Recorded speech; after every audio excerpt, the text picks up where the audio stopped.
Now, God the Father is not only the Almighty One, He is also Maker, Maker of heaven and earth. That expression, of course, is a familiar Old Testament expression. It's taken directly from the first verse of the Bible, Genesis 1, verse 1. If you wonder, by the way, why does it use the word maker instead of creator?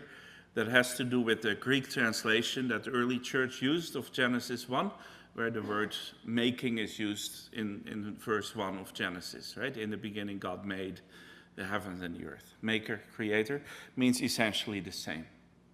So God is maker of heaven and earth, and that means, first of all, that He made the sky and the land, and by extension then the whole planet Earth and the whole universe around it. Ultimately, it simply means He made everything. Everything we encounter was designed and made by our one God, who also is our Almighty Father. As you probably know, there have been many attempts to reduce this teaching, especially in the last century and a half. Modern man, impressed by his own scientific theories, has tried in many ways to push God's creative work to the side.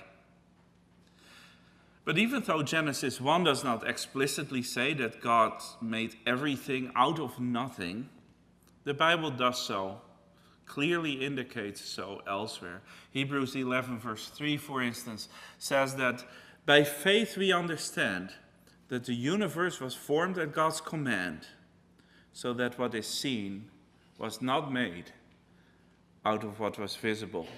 In other words, everything you see God made out of nothing. And then the Nicene Creed goes one step farther here than the Apostles' Creed. It doesn't only say that God is creator of heaven and earth. It adds, of all things, visible and invisible.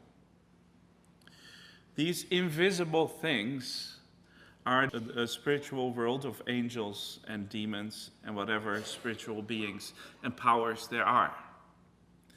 Everything was made by God, spoken into existence by Him. Not only the physical stuff that we see, the stuff we are made of, but every spiritual influence in the universe, ultimately, including Satan himself, is all the product of God's power. Now, why is that teaching important? Of God as the creator of literally everything. First of all, it highlights just how almighty our God is. If He made everything, don't you think He can control everything? Work with everything? Second, it underscores once again that God has no real competition. There is no rogue spiritual power that can ultimately undermine God. Not even the devil himself. Satan and his minions may oppose our God, but they're in no way His equals. They too exist because He allows them to. They too are in the end but created things. And third, the fact that everything was made by God means that everything has a purpose to function within His perfect and holy plan.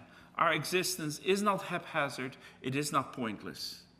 But by virtue of being created by God, our existence is meaningful and it is united. It all fits together. Practically, that also means that we can fully rely on our God for all the help we need.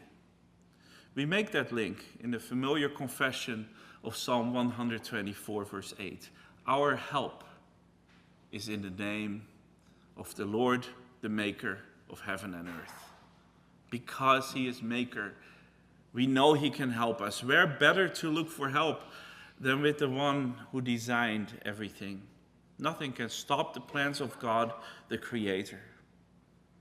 A remarkable testimony of that truth we actually find in Daniel 4, verse 35, where even the pagan king Nebuchadnezzar, who was far from a Christian, cried out, the Lord does as He pleases with the powers of heaven and the peoples on earth. No one can hold back His hand or say to Him, what have you done?